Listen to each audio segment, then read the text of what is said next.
Hey everybody, it's the Commodore from the Clan of the Grey Wolf, and you are watching the weekly Wringer series here on clanofthegraywolf.com on a Super Bowl Sunday here in the United States, which is why I'm donning the football gear, because after all, my Giants are still the Super Bowl champions until they are dethroned this evening.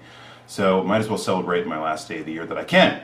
In any case, it's great to be back with you guys. We've got a lot to cover today. We've got to talk about the Wringer from last time, which was really about this kind of movement coming out of CES, about this unified console idea, where you have one console that is your mobile platform, that is your home platform, and that is your multiplayer platform, and is your streaming, all those things in the same device. You guys had a lot to say about that.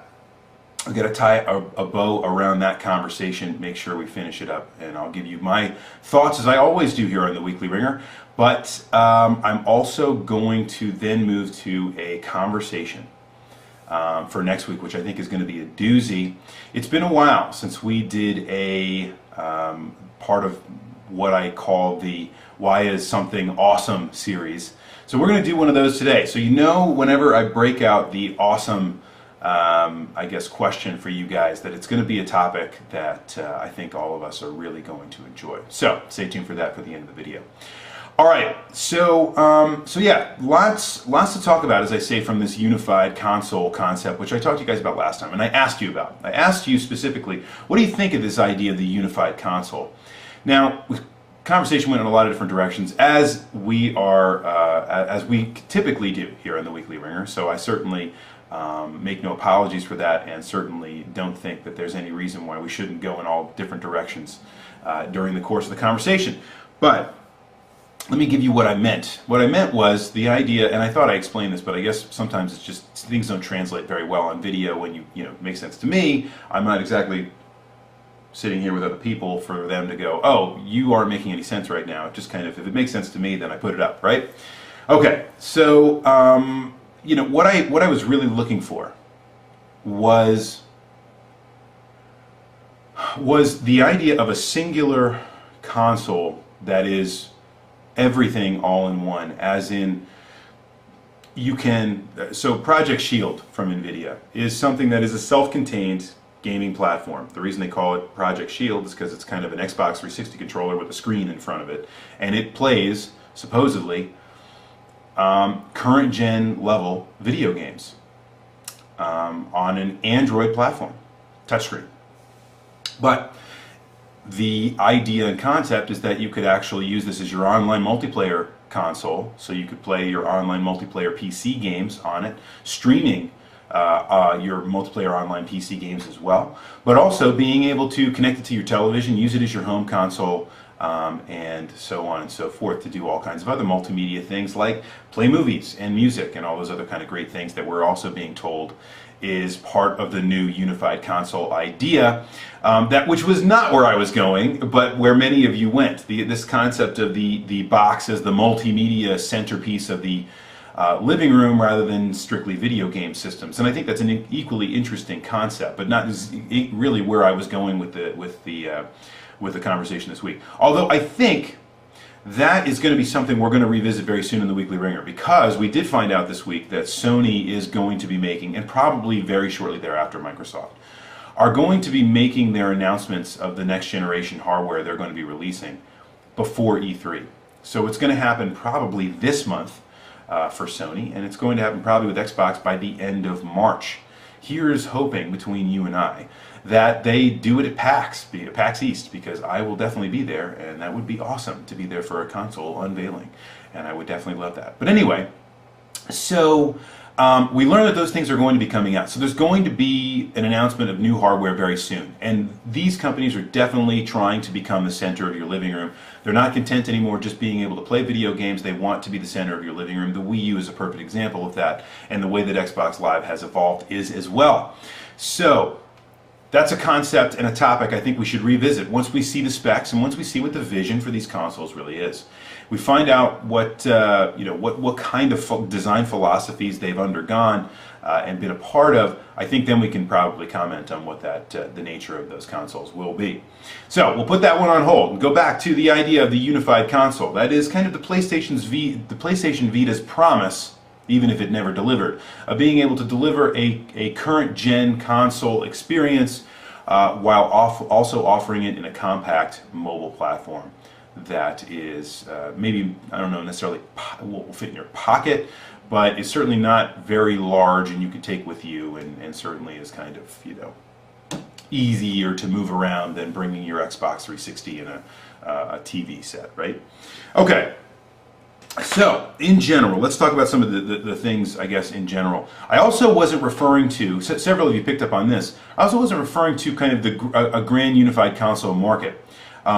I feel bad because a lot of times when I engage certain topics from the news, I just assume you guys have read about them or can look them up, rather than giving you a few things to read. So some of you might have taken what I was asking for as something very different, rather than, you know, what I was talking about, or some of the articles that I've read, or some of just the movements that are happening in video games today. So I certainly wasn't talking about unifying all three console or home console, at least current home console manufacturers, into a singular home console. I think that's a ridiculous idea. Those of you that have been watching the Weekly Ringer long enough know that I am an ardent supporter of competition, specifically in the video game market, where I think competition keeps everyone honest and produces a lot better video games in the end, and that is the way it should be. So I certainly wasn't going there either, so I wanted to put that out there as well.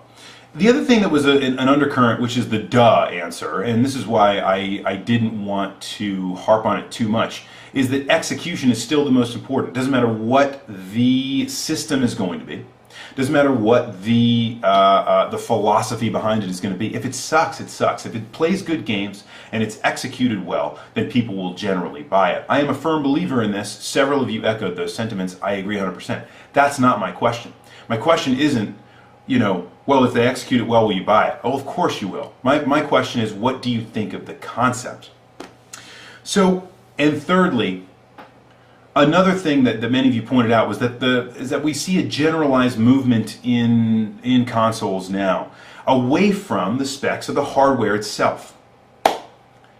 This is important because what we're actually seeing is a shift toward the service, or toward the provider, as being more important than the actual hardware and the delivery of that hardware. And I think that's absolutely, first of all, it's undeniable that's happening. You look at the Xbox 360 when it launched in 2005 and what its capabilities and functions were in 2005. And then look at what the Xbox 360's function and capabilities are today. The hardware is exactly the same. I know there's a few minor modifications so that it doesn't blow up and overheat. But other than that, in terms of compactness as well, it's smaller. But the hardware is exactly the same. The capabilities are exactly the same. There are no games for the 360 that the original one can't play, and vice versa. The issue is that the capabilities, because of the Xbox Live platform, have, I mean, astronomically changed since the Xbox launched the 360 launched in 2005. So what you have then is really a system that becomes completely enhanced, not by itself, not by its own hardware, but by the service or the provider that offers it. And Microsoft has even become a bit of a provider and done some pilot studies around doing subsidized consoles, the same way that you purchase your mobile phone, for example, where they actually give you a huge discount on the hardware in order to commit to a few years of subscription service to their subscription to Xbox Live. I think you might be able to see some more of this. You know, Xbox can offer this because they don't give away their network for free. So there could be a subsidized model, I think, for the new Xbox, and that you could buy it actually for relatively cheap amounts of money as long as you commit to a few years of the service, which I'll tell you right now would actually put me in the game of probably wanting to buy a launch system versus waiting and waiting and waiting until the cost of the system, I think, is more reasonable, which is what I normally do. And you guys know I got a huge backlog of games, so there's no surprise there. Anyway, those are some of the kind of broader currents going through the arguments this week, and I always like to bring, you know, some kind of highlight to those ideas because I think they really support the arguments that you all made. So anyway, let's get into some of the specific comments and specific contributions from you guys. Mega Man X 4321 is excited about this concept, and I think there's good reason to be excited. You know, one system that does it all, I think, is attractive to almost anyone. There are a few comments later on, I'll get to them in a minute, that are at the very least hesitant to accept this idea, but you know, in general might even just be against it. But I think in concept it's very simple. If I could carry around a little box, you know, even if it was the size of my mobile phone, for example, and I got it right here, right? The size of my mobile phone, I bring that around, and I can, you know, I can have maybe an accessory for it that I can pop in and start playing like this, you know, for while I'm you know, on the go, on the road, whatever the case might be. But then I could take it and I could just hit a button, and all of a sudden it appears on my TV screen, and I can just play on my TV screen in full high definition video as well. And then I could do all kinds of other things too, like streaming, like playing multiplayer, like doing all those kinds of things. Other people that had it could come to my house, sit in the same place, and we could actually play multiplayer games against each other in the same place. That concept is something I don't think any of us would shy away from. The obvious answer is execution, but I think the concept, which is what Mega Man X 4321 is talking about, I think is very attractive, which is why I ask about it. Red Mage. So the point, there are several points that you guys made here, and I like this one particular concept. The unified console would have one market. So, in other words, when you buy a singular console, you get all these different modes of gaming, which I think would shut down a couple of the markets that they have right now. Now, you might say, and what I mean by that is this, let me clarify. So, in other words, there's only a singular market. Right now, there are many different video game markets. There are the casual games for your cell phone, for mobile gaming, right? There are standalone gaming consoles that are mobile. There is the home console market. There is the PC market. And all of these things, and then the services and providers that go all behind the scenes to make those things do what they do. Take all those and you collapse them into one is what you're basically seeing with that all-in-one console. And I think, when we get down to it, I think businesses that follow video gaming are not going to be very happy about that, because there are lots of different revenue streams that then get collapsed into one. Some people like this idea, especially if they want to just have, you know, the reason that Apple took the world by storm is because they offer a singular platform within which everyone has the same hardware, so you don't have to worry about compatibility issues or ports or any of these other kinds of things. You just have a singular unified platform. So it's worked before, and developers certainly like it for certain reasons, but other developers, I don't know, like say Valve, can't stand that idea. The idea that you have a closed proprietary platform is something they very much do not like. So I think that's a great point. Let's talk about market dynamics here. You're talking about the idea that a unified console would have only one market. It would collapse everything into one market. And, you know, at least initially. And I think that's probably something that companies want to shy away from. Okay, Nightwolf says that, you know, the more generalized point I made before, that new consoles really seem to be geared more toward being entertainment devices than they are video game consoles. And that has a bearing on the idea of a unified console in general. So a unified console is going to have to do a lot more these days than I think the consoles of the old used to do, because of the fact that we demand so much more from our systems these days. Now, many of you, so me included, I don't have my Facebook account tied to my Xbox Live account, and I don't think I ever will, because that just doesn't, you know, interest me. Yeah, maybe I'm watching some Game of Thrones on my Xbox and I see the Facebook like button and say, oh, that's interesting. I could just hit on Facebook and share it, and everyone would know that, you know, I love Game of Thrones. I'll be honest with you, I don't really like that idea. I'm not really into it. Some of you probably can't live without that, though. And if that's you, then you're going to be the people that they're targeting to try to become the center of your universe when it comes to sharing information and the center of the entertainment universe in your living room. The concept of the smart TV really kind of fights this idea. Smart TV has pretty much all of these capabilities, even if it can't play the same kind of games that your console can. So the consoles, as being a dedicated console, have more capabilities, which tends to be, I think, their selling point. They're just kind of pulling in other things that are ancillary to their primary purpose of being a video game console. TVs are your primary purpose of being a monitor to view things, but have ancillary purposes of connecting to the internet and letting you watch YouTube videos.